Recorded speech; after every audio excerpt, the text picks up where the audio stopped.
If you're a salon or spa owner working nonstop, barely paying yourself, and terrified to step away because it might all fall apart, you're not alone.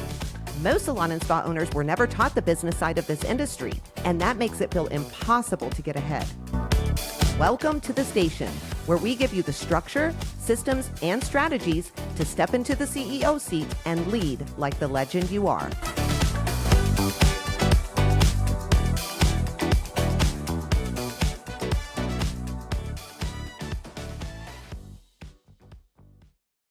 Hey friends, welcome back to the station, the podcast for salon and spa owners who are ready to build businesses that don't just survive, but actually thrive without them being behind the chair all the time.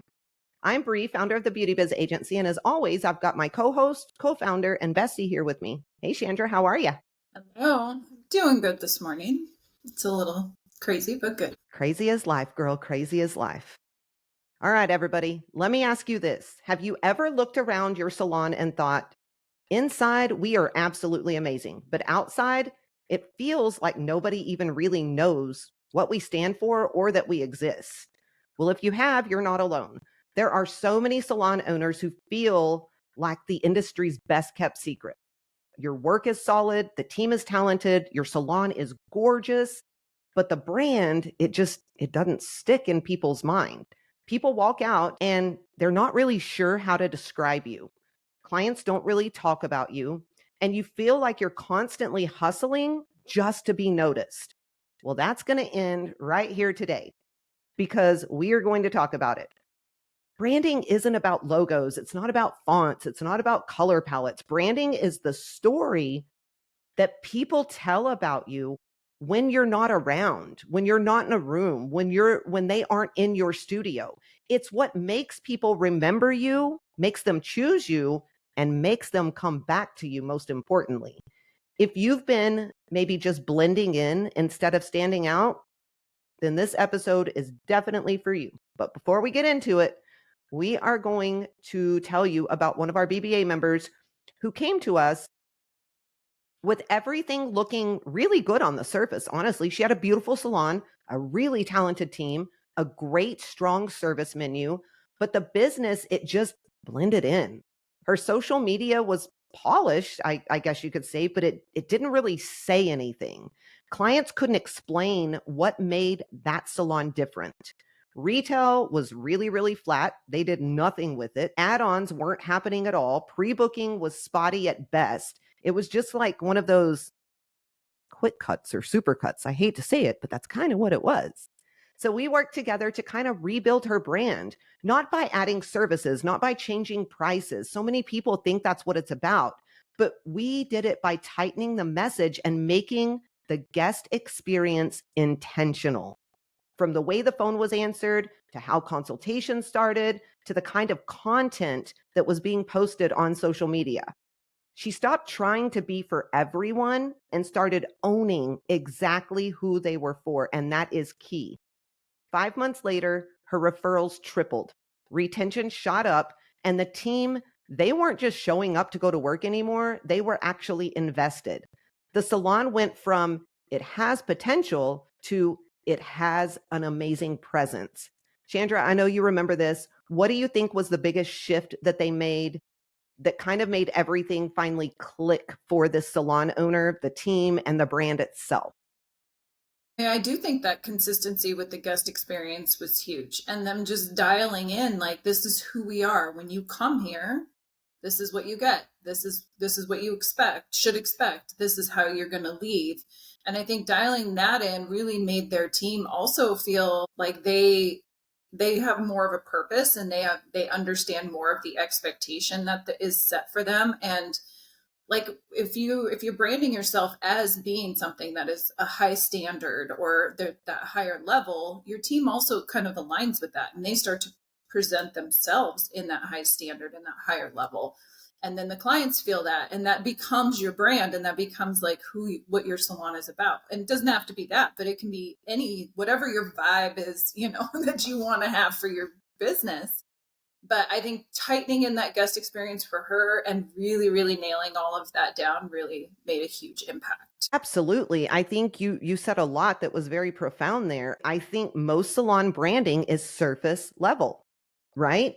It's those logos that we talked about, that pretty font, the polished everything looks perfect on Instagram, right? Just like it drives me nuts when I see that on Instagram. And then the owner kind of wonders why it doesn't create loyalty or referrals. It doesn't look real. It looks fake. It looks staged.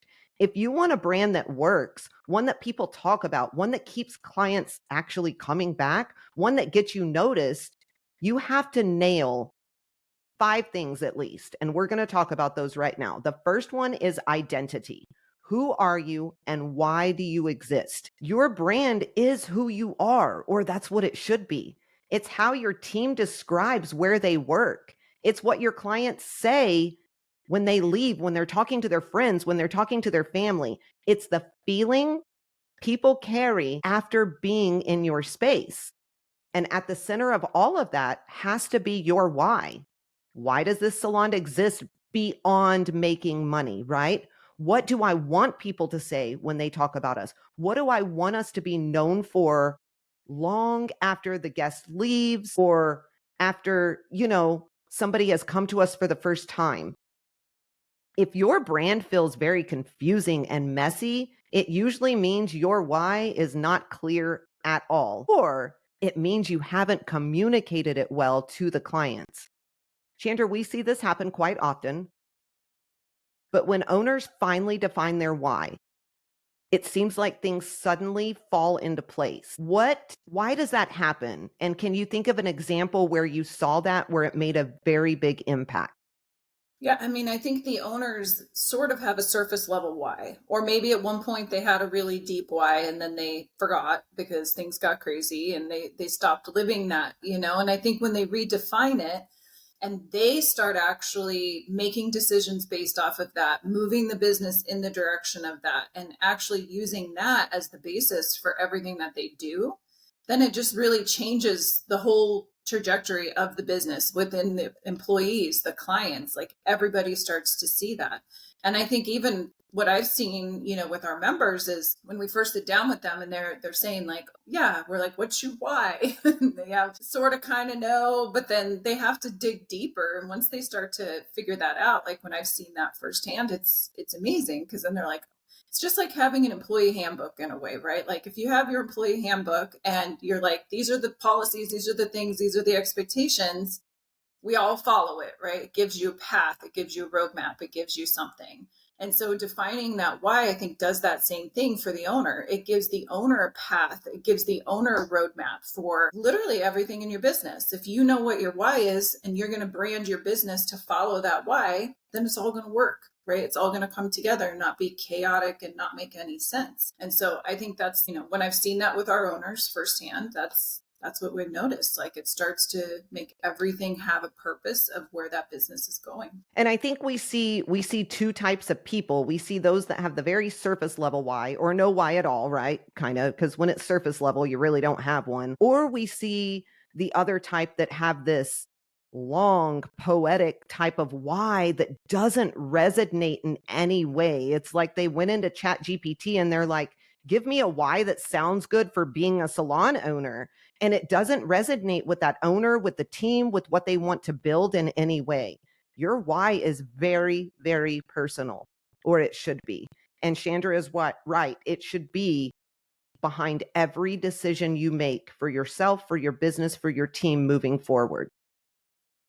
The second thing is you have to know who you're for. You have to stop trying to please and service everybody out there. And I think this is where a lot of owners just kind of get stuck because they're trying to be for everyone. And when you are for everyone, you don't really stand out to anyone. I know that sounds harsh, but it's true. You don't need your whole town to love you. You need the right clients who value what you do, the ones that come back regularly, and the ones that tell their friends about you. Those are the people that you need. And you've got to ask yourself, what does our ideal guest really care about? What do they want? What do they care about? What kind of experience are they looking for?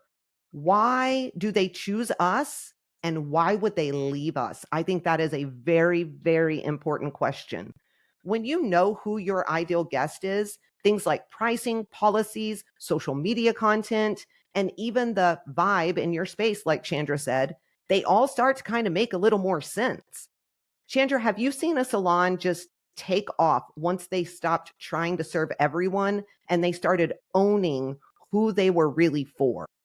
Yeah, I mean, I think, I've seen this a few times when they finally sort of define exactly what it is that their business is about and who they're trying to market to and who they want to bring in. It starts to weed out the people that aren't good, right? Like you've all had those clients you want to fire. Like when you really hone that in, it weeds those people out and it really starts to attract the people that you want, which you're going to be busier. Even if you're marketing to a niche group or whatever, you're going to still be busier because there's plenty of people in those, that space. And so I think that's the biggest thing that I've seen when owners finally start to do that. And then all of a sudden they start getting busier. Their stylists are getting busier. People are sending in referrals. And it's because now people know this is the type of space I want to be in. And they tell other people that are similar to them that they know will enjoy this type of space. And so it really starts to take off. It doesn't happen overnight, but over time you notice like all of a sudden you're getting more calls, you're getting more referrals, all those things start happening. And so yeah, we've seen this quite a few times with our salon owners. Yeah, and I think the why and this kind of go hand in hand. And honestly, it's not just about your clients. That's important, who you serve. It goes into your team too. You know the right type of people to hire, right? Which in turn is going to affect your culture, and everybody is going to be happier. When you surround yourself with like minded people, life is beautiful. Like it's a beautiful thing. Number three is your online presence is your first impression. Very important. Your Instagram, it's not your brand, but it is often the handshake before somebody walks in. That's kind of how I like to put it. If your page is cluttered, if it looks generic, if it's just hair photos with no message, it's never going to do the job that it needs to do. Your online presence should make it very clear in seconds who you help, what you offer, why it matters. Your bio, photos, captions, and links, they should all sound like you. They should all match the experience that guests actually have in your salon. Because nothing is going to kill a brand faster than when someone books off your Instagram, walks into your salon, and feels like they stepped into a totally different business. What's something that you see salon owners post that looks maybe busy, but doesn't actually build their brand, Chandra?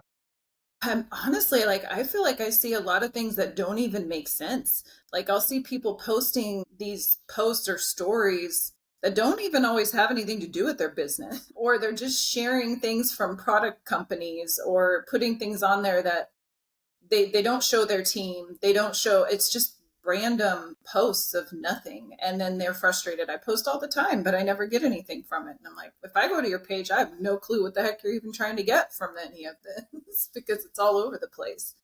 So I think really, when you're not putting, like you said, exactly what you want your brand to be into your social media, it's very confusing and you're not going to attract the right people. Yeah, it's really cool for your team too when you get a new guest that comes in and they're like, "Oh my gosh, I saw you on social media. Like, I love your personality. I love what you had to say." Like, they feel like they know you before they even come in, and it makes life easier. I'm telling you, they are going to spend more when they relate to you and they feel like they know you. All right, number 4, if the guest experience is off, the brand is never going to stick in anybody's brain. It's just not. You can't market your way out of a bad guest experience. Not possible in any way, shape, or form. If the systems are not consistent, if the flow feels sloppy, if the energy is off, that is what people are going to remember. Strong brands are built through consistency. From the greeting to the consultation to how confident guests feel during the service to checkout, even every detail is either going to strengthen or weaken your brand. Chandra, have you ever been to a salon that looked amazing, maybe online? You saw their online presence, right? And you were like, all right, this is amazing. But it felt totally different in person. And what do you think caused that disconnect? Yeah, I mean, I've actually had this happen a few times, but I think sometimes the online presence, you start making it feel like it's going to be like you think you put out there what people want to see. Like you might make it look really luxury, or you might make it look really plant oriented, whatever that is with you do with your website. And then when you walk into that business and you get somebody at the front desk who doesn't acknowledge you, or they don't care that you're there, or they kind of have like an attitude, and then the stylist takes you back and just gives you not a very good consultation, and you've seen all these, luxury products on their website, maybe you've seen some different things advertised online for them or their social media, and then they don't even have that stuff when you go into the business.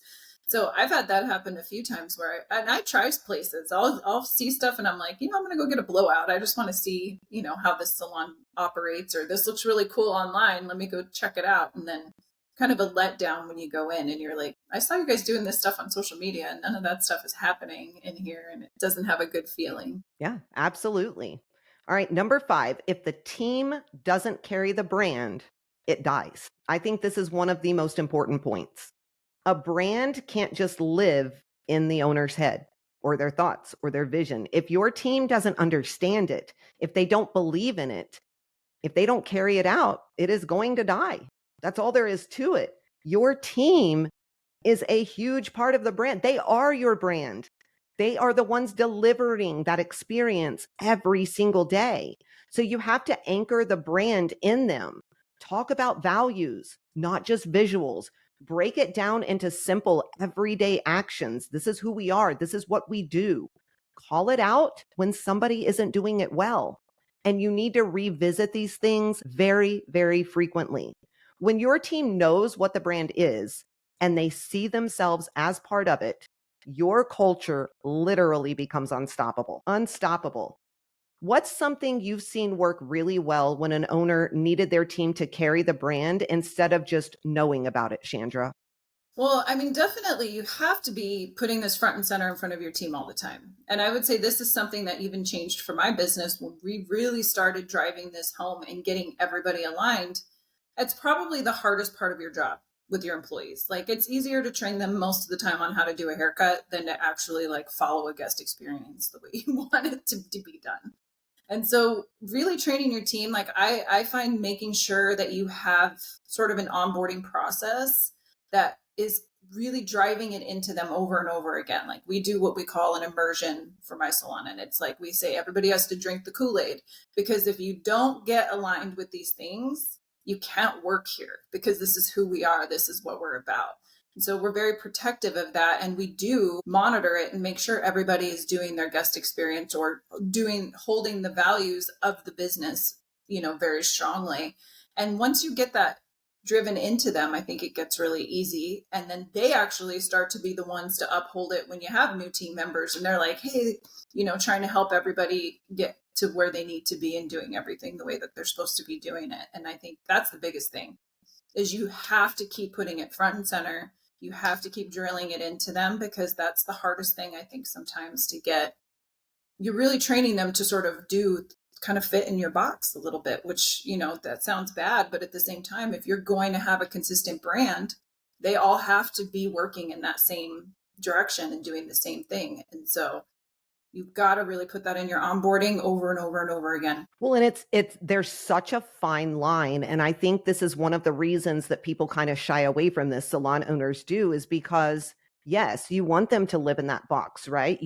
They have to be and believe in the brand, but they're also individuals and they have their own personalities and they have their own ways. And so you've really got to find that good mix of this is who we are, this is what we believe, this is what we do, yet be yourself as well. And so that's really important because I think there's two extremes. Salon owners either put them so tight in this box that people can't be themselves, and we are artistic people. That is never going to work in this industry. Or they have no brand at all, and everybody is their own individual brand inside of a salon, and that is just complete chaos. And so something that Chandra does very, very well in her salon is allowing her team members to be who they are, show their personalities. She's a great leader, but being able to do that, yet reflecting it all back to the brand and their beliefs and their values and things like that. So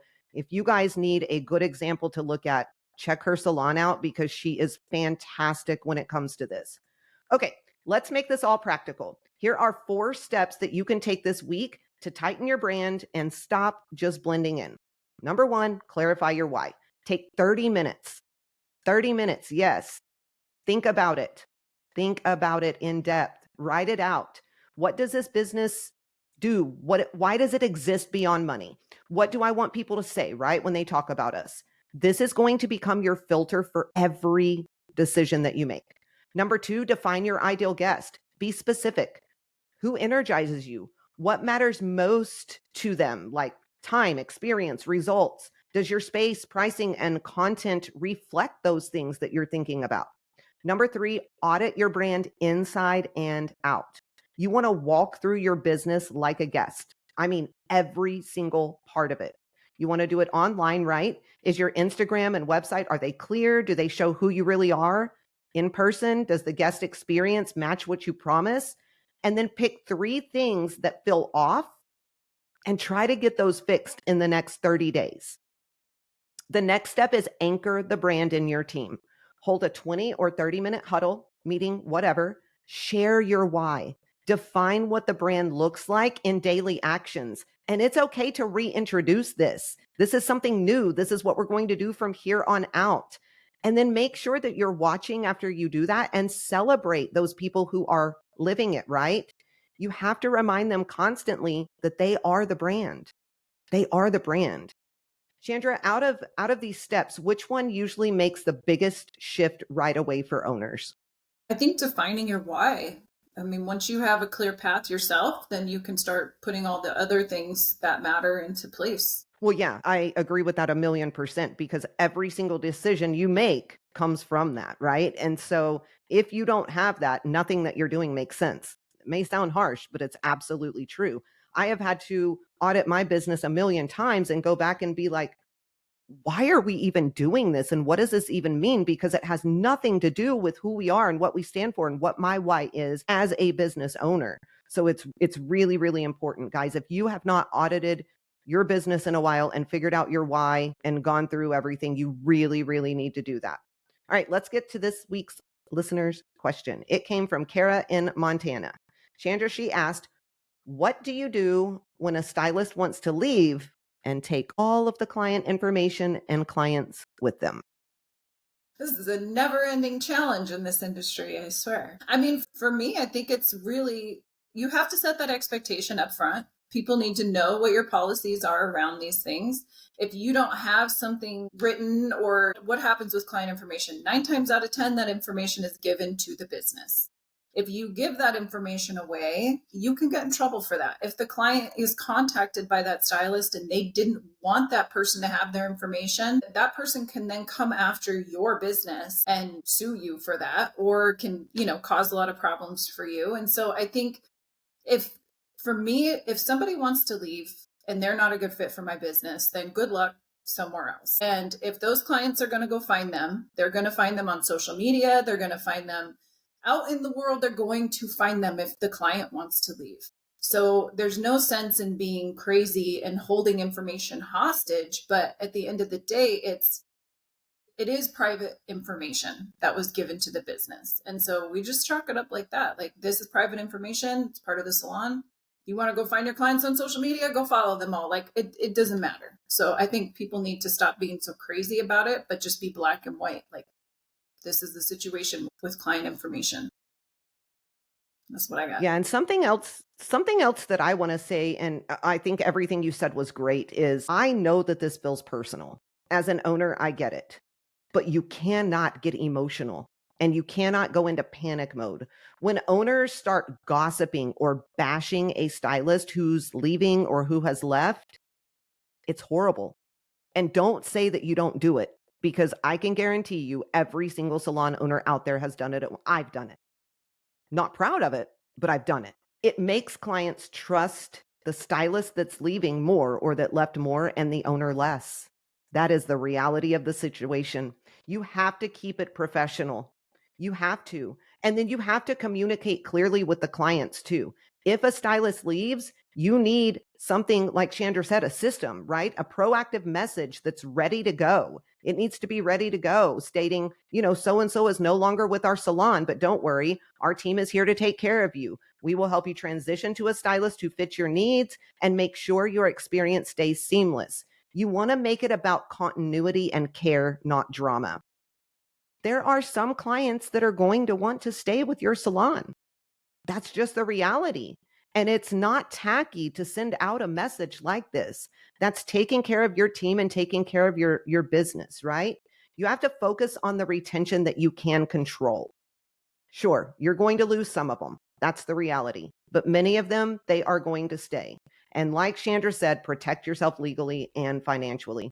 That is very, very, very important. And the last thing that I'm going to say is if you don't have the systems in place that Chandra said, you need to learn from it and you need to tighten up those systems and get them in place ASAP. Absolutely ASAP, because it is a legal liability if you're not careful. People do not understand that point, but it is. It's huge. It's huge. It's huge. It's huge. When you get these things right, a stylist leaving becomes a bump in the road, not a disaster. And it is so much easier when that happens. All right, friends, here it is. Your brand, once again, isn't your logo. It's not your fonts. It's not your Instagram feed. It's none of those things. It's how people feel when they think about you. And it's what they say when you're not around. When you get your identity, your ideal guest, your online presence, your guest experience, your team alignment, when you get all of those things locked in, that's when your salon will stop being a best kept secret and it starts being the business that everybody talks about. So, our challenge to you today is really simple. Don't wait until next quarter or next year when you're less busy, right?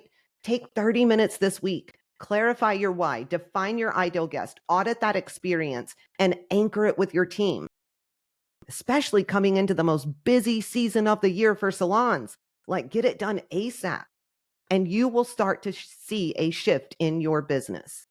If you are ready to go deeper, we're here for you. We've got you. Head over to www.thebeautybizagency.com. We have some amazing free resources, coaching options, and a community of owners building salons that are structured, profitable, and honestly, worth talking about. Chandra, how can our listeners keep up with everything we've got going on at the Beauty Biz Agency? Yeah, reach out to us on social media at the Beauty Biz Agency on Instagram or Facebook, and on TikTok at the Beauty Biz Mentors. You can also check us out live on Facebook and YouTube the first Monday of every month at 6 p.m. Central, where we answer questions on the air and, just talk about some amazing things and give away some free resources. So make sure you pop on there. Yeah, don't miss that. We would love to see you guys. That's a wrap on today's episode of The Station. If you loved this episode, do us a favor, like, follow, share, and leave us a review. Reviews help more salon owners find this show and let us know what is resonating with you guys most. Until next time, lead like you mean it and build something worth talking about. Now go out there, make bank, run the show, and ditch that chair. And as always, keep slaying those business goals with a whole lot of swagger.